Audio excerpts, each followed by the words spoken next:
We are close to 5 minutes past the launch time. Presently, the third stage of PSLV is operational, developing nominal thrust. +5 minutes. तृतीय चरण में 7.6 ton के ठोस नोदक का प्रयोग होता है और इसका प्रज्वलन काल 117.7 सेकंड का होगा। इस दौरान यह 240 किलोन्यूटन का प्रणोद उत्पन्न करेगा।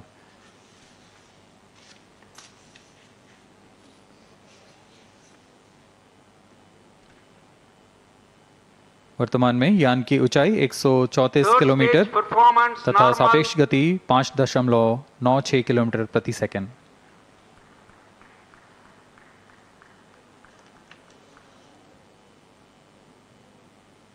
जैसा कि हम जानते हैं PSLV सबसे विश्वसनीय रॉकेट रहा है इसरो का, वैसा ही प्रदर्शन करता हुआ एक और मिशन PSLV C57 का।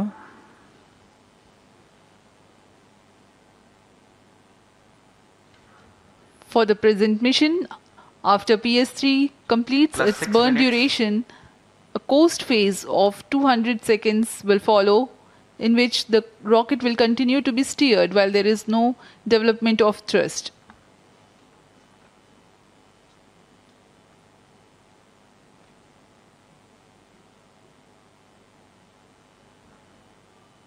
जी हाँ, अभी कुछ ही क्षणों में PS3 का प्रज्वलन काल समाप्त हो चुका है और कोस्टिंग फेज इसके बाद जारी रहेगा। Vehicle in combined hosting for approximately 200 seconds.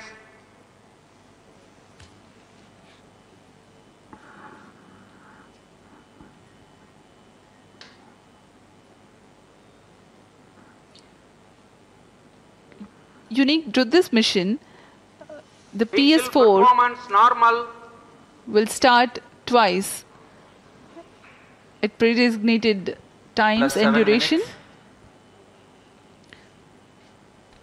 The multiple start capability of PS4 will be utilized very aptly to achieve the argument of perigee of 346.6 degrees, which is very crucial for this mission. The commencement and duration of PS4 burns enable achieving this orbital parameter. Argument of perigee is the angle that is made by the perigee point from the ascending node at equatorial plane.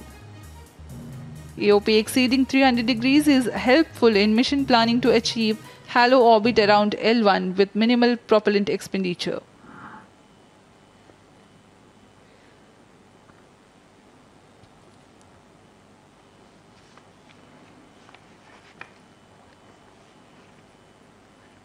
सभी वैज्ञानिक गहनता से अध्ययन करते हुए इन आंकड़ों का, जो कि ग्राउंड स्टेशन द्वारा प्रसारित किए जा रहे हैं। वर्तमान में PS3 PS4 combined costing phase जारी है। यान की ऊंचाई 170 किलोमीटर तथा सापेक्ष गति 7.32 किलोमीटर प्रति सेकंड है।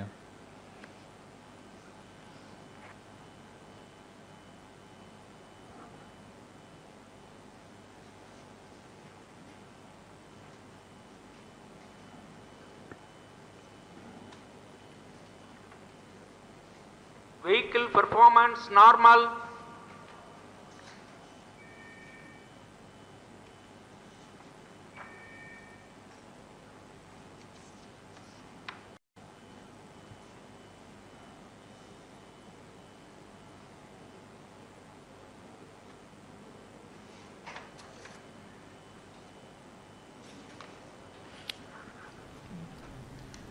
तो हमारे साथ इसरो के पूर्व Speaking a few words about the Aditya L1. RC Kapoor ji लगातार जुड़े हुए हैं। आरसी कपूर जी, हम इंतजार कर रहे हैं कि इसरो के तमाम वैज्ञानिक जब खड़े होकर एक दूसरे को गले लगाकर बधाई देते हैं, तालियां बजती हैं, तो उसमें उसके लिए इंतजार क्यों किया जा रहा है? क्या कुछ शुरुआती मिनट बहुत ज़्यादा महत्वपूर्ण हैं और सेलिब्रेशन जब तक 100% श्योरिटी नहीं हो जाती या वो जो मिशन उन्होंने दिमाग में सोचा अचीव नहीं हो जाता तब तक रुका रहेगा?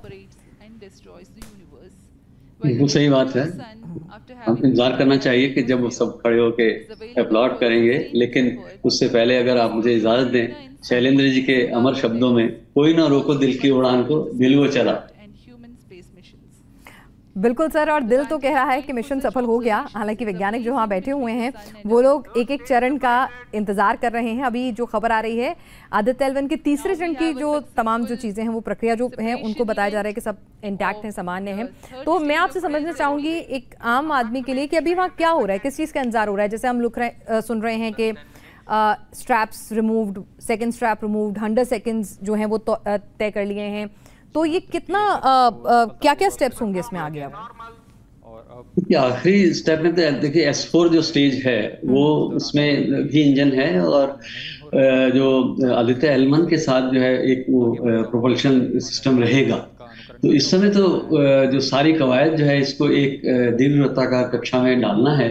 इसमें पेरिजी जैसा कि एक फिगर बताई गई थी 234 किलोमीटर और एपोजी 19,000 किलोमीटर से थोड़ा ज्यादा। लेकिन देखिए PSLV रॉकेट के जरिए हम एक पहले ऑर्बिट अचीव करते हैं, फिर हर फेरे में एक क्षण आता है जब हम इसकी दीर्घवृत्ताकार कक्षा को थोड़ा बढ़ाते हैं। तो हर बार थोड़ी थोड़ी स्पीड देते जाते हैं, तो फाइनली हमको एस्केप वेलोसिटी मिल जाती है 11.2 किलोमीटर प्रति सेकंड की, कि जब हमारा फिर यान जो है पृथ्वी के प्रभाव से निकल के अपने गंतव्य की तरफ चले जाएगा। आरसी कपूर सर, ये जो इस वक्त की एक बड़ी खबर अब दिखा रहे हैं दर्शकों को कि जो तीसरा चरण है उसको हमने सफलता के साथ हासिल कर लिया है आदित्य L1 ने। अभी लगभग कितने चरण और होंगे सर जिनके लिए अगले 73 मिनट बेहद महत्वपूर्ण बताए जा रहे हैं? देखिए ये बात इसरो की तरफ से ही आनी चाहिए, क्योंकि ये सूचना मेरे पास नहीं थी। लेकिन और मेरा स्क्रीन भी ब्लैंक है, जरा इसको लाइव कर दीजिए। जी बिल्कुल हम करते हैं सर। और अनुराग, जैसे आरसी कपूर जी से हम समझने की कोशिश करेंगे सॉलिड, लिक्विड, फिर मतलब सॉलिड लिक्विड। तो ये जो पूरा 4 जो फ्यूल होते हैं ये यूज होते हैं जब तक आदित्य L1 जो है वो लॉन्चिंग रॉकेट से अलग नहीं हो जाता। तो मेरे ख्याल से जितना मैं समझ पा रही हूँ शायद उसी का इंतजार है कि जब तक आदित्य L1 जो है वो अलग नहीं हो जाता अपने लॉन्चिंग रॉकेट से। 73 मिनट का शायद ये वक्त जो है उसमें लगेगा। बाकी इस पर मोहर जो है वो आरसी कपूर साहब लगाएंगे। आरसी कपूर साहब, आप सुन पा रहे हैं मुझे? हाँ, बिल्कुल सही बात है, आपने सही बोला है। और आखिर में ये सारी स्टेजेस के साथ अलग होके आखिरकार सिर्फ आदित्य L1 रहेगा और उसका अपना प्रोपल्शन सिस्टम रहेगा। उसी को हमने इस दीर्घवृत्ताकार कक्षा में डालना है। तो वो ये सब चीज चरणों में होती है। तो ये किस समय होना है, आमतौर से हम देखते हैं ना, जब सैटेलाइट को लॉन्च करके PSLV के जरिए तो करीब 17 मिनट में कार्रवाई पूरी हो जाती है। इस बार मैं नहीं जानता कि वो ये कितने मिनट्स में होने वाली है, और मेरे ख्याल में अभी 12 मिनट से ज्यादा हो चुके हैं अभी लॉन्चिंग टाइम से जी। तो और मुझे सारी खबर तो आप ही लोगों से मिल रही है। ठीक।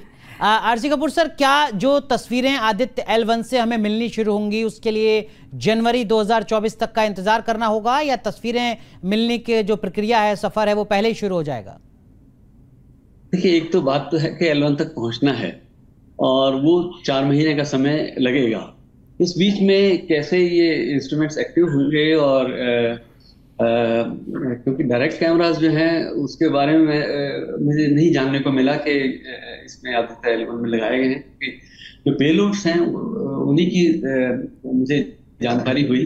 जो 7 पेलोड्स हैं जो ये बताते हैं कि जिनके जरिए हमने सूर्य का विभिन्न वेवलेंथ्स पर अध्ययन करना है, और साथ में इंसिटू का मतलब है कि ऑन द स्पॉट जैसे आप एक्सपेरिमेंट करके जो है कुछ मेजरमेंट करते हैं, उसके लिए इंस्ट्रूमेंट्स हैं जो कि सूर्य की तरफ से जो ऊर्जावान कणों की बौछार आती है उसको हमने जानना है, और उसके घनत्व का, उनकी गति का पता करना है। और जो पृथ्वी के आसपास का जो अंतरिक्ष है उसमें जो वेदर की क्या कंडीशन है, यानी कि जिसको हम स्पेस वेदर कहते हैं, वो आज इसलिए जरूरी हो गया है कि क्योंकि हमारी जो जिंदगी है और वो काफी हद तक टेक्नोलॉजी निर्भर हो गई है। तो कोई डिस्टर्बेंस नहीं होनी चाहिए, हमारे सैटेलाइट ठीक से काम करने चाहिए। जैसे आप मुझे देख रहे हैं, मैं आपको देख पाऊंगा, और मोबाइल्स चल सकते हैं।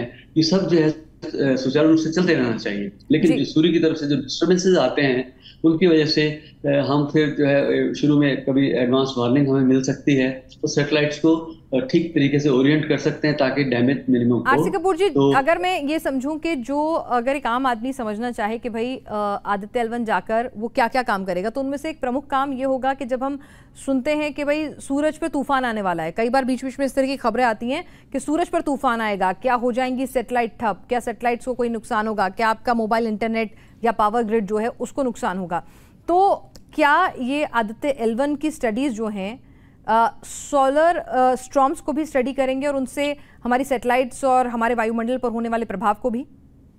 बिल्कुल सही बात है, क्योंकि हमें आमतौर से जो ये डिस्टरबेंस आते हैं सोलर फ्लेयर्स की वजह से आते हैं, जो कि सूर्य की सतह पर जो कई बार हमको धब्बे दिखते हैं और आजकल काफी ज्यादा दिख रहे हैं क्योंकि सूर्य अपने एक्टिविटी फेज में है। और वहाँ जो है ट्विस्टेड मैग्नेटिक फील्ड में एक स्टोर्ड अप एनर्जी रहती है, तो एकदम अचानक जो है इसका रिलीज होता है, तो हमको वहाँ से सूर्य से रेडिएशन आता है, अल्ट्रावायलेट में, एक्सरेज में हो,